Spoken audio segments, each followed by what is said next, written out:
Ensonga za Eddie Kenzo n'omuyimbi Omukamerun mwana muwala amanyiddwa nga Gasha zo zikyeyongera okulanda era tetumanyi oba binaggwa bitya oba binankomekereza bitya. Mwasuze mutya ab'emikwano, musiibye mutya, mukuliko eyo mwenna abagenzeeko mu masinzi ag'enjawulo, mwebale kubanga musinza Mukama Katonda, mwebale kutambula naffe. Ye muli mutya, mugamba mutya? Lunaku nno lwa Sande, ennaku z'omwezi ziri 21 mwezi Wakuna mwaka 2024. Mwebale kubanga mwekumidde ku mukutu, that is NCK-TV, nga wano wokka woofunira amawulire ag'enjawulo era bwe twagala okugamba nti gwe tuula kalira nywera amawulire tube nga tugakutuusaako. Ensonga za Gasha zikyeyongera era nga zikyalanda, zikyagendera ddala mu maaso. Ono muyimbi Mukamerun gwe twakugamba nti yakola kolabo ne Edrisa Musuuza ebbanga nno lyekulungudde, oba gwali mwaka gwa 2015 paka okutuusa olunaku olwaleero. Kati ebintu we bivaayo era we beebuuliza kikyo ekigenda mu maaso. Ani ali emabega w'ekintu kino okubanga mbu bafuleminga Eddie Kenzo? Kigambibwa nti bwe bakola kolabo y'oluyimba luno kiri mbu tebaakola ndagaano yonna, tebaakola biwandiiko byonna. Simanyi kiki kye bakkirizaganyaako oba kye baakaanyaako, naye mbu kyali vabale era mbu oluyimba ne luggwa bulungi, nga project kwegamba neggwa bulungi. Naye kati just mwezi guno tubadde tuli awo esitole nga zitandika, ate nno balwanira ku mitimbagano awo nga ba bloggers abeeyo ab'e Cameroon nga balumba Eddie Kenzo ku mutimbagano, bamulumiriza nga bw'alidde ssente za Gasha eziva mu luyimba olwo olwa Chill.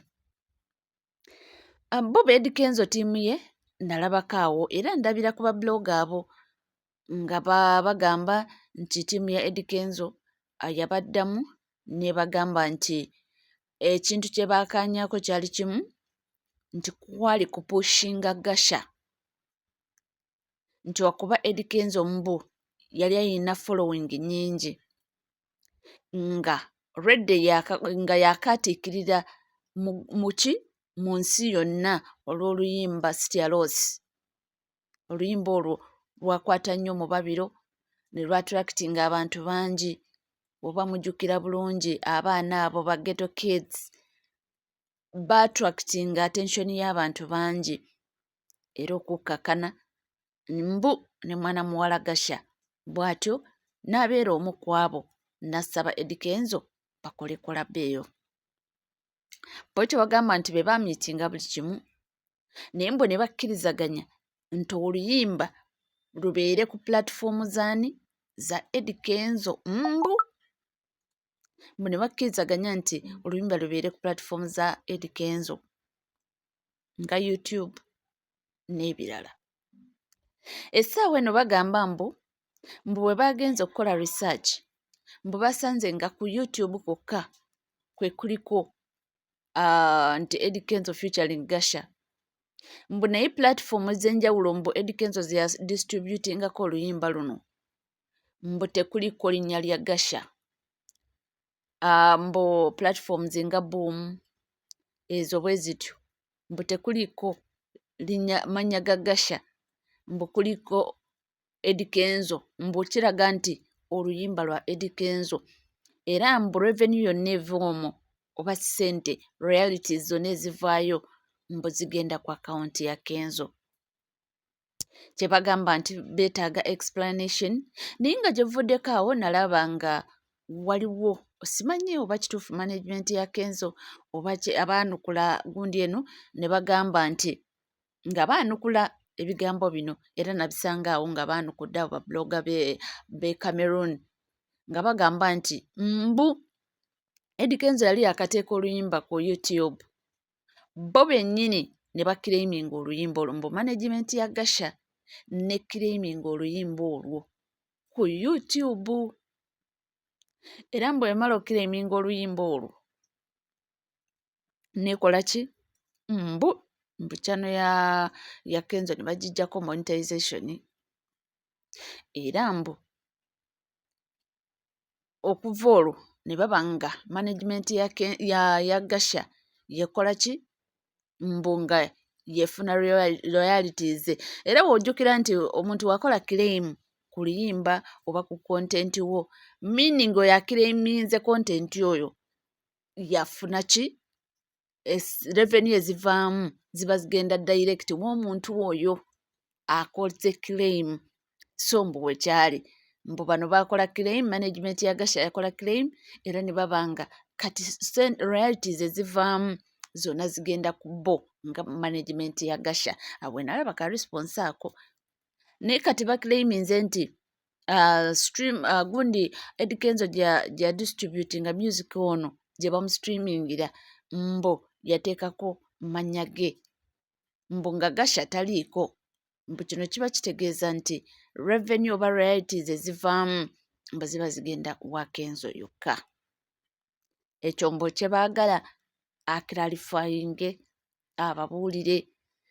kakati bintu bingi nnyo naye ebibuuzo ebyebuuzibwa biri nti abantu bano babaddewa okuva period eyo lwaki bajja kati era abantu we bagambira nti nedda ekintu kino kyeyandibanga mbu mulimu Abannayuganda abalwanyisa Eddie Kenzo nga be bakitaddemu ki be bakipika bwe bayinza okuba nga be bakipika bw'oba nga oluyimba lwakolwa period eyo okutuusa olunaku olwakakati Eddie Kenzo abaddewo ebbanga eryo lyonna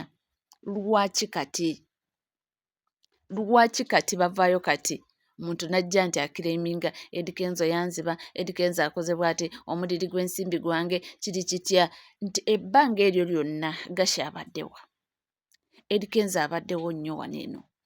lwaki tebavangayo kubanga boogera ku bintu ebyo ebityo so bagamba nti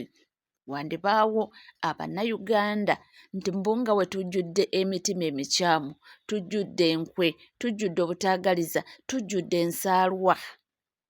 mbu tuyinza okuba nga kwe kuliko omuntu abo abalwanya Eddie Kenzo nga be babiteeka mu ki be babipika baagala nti bamusuule lwakuba nti mbu yafunye alina omukyala essaawa eno w'ekitiibwa minisita nti batandike bapublishinge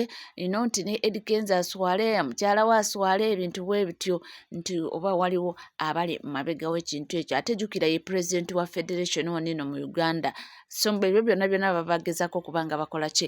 bamupuulinga dawuni agamba nti ate pulezidenti w'abayimbi eyandibadde alwanirira abayimbi ate yabba abayimbi banne ebintu bwe bityo bwe bitambula naye kyonna kyekiri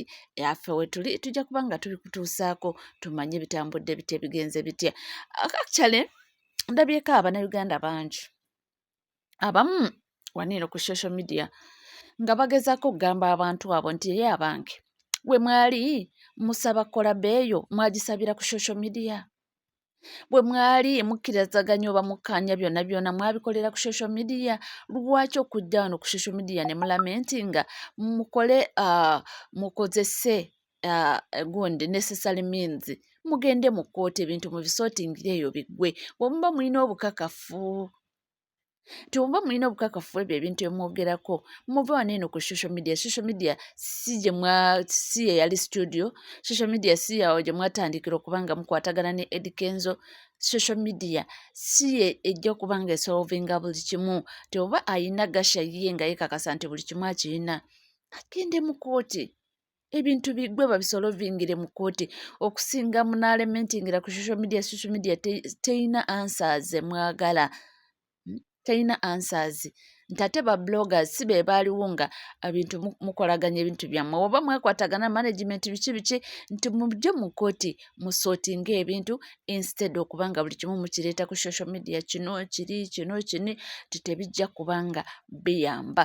so ensonga z'abo ababiri zikyalanda tetumanyi oba binagwa bitya naye nga ffe we tuli tujja kuba nga tubikutuusaako era tujja gakuwa tutegeere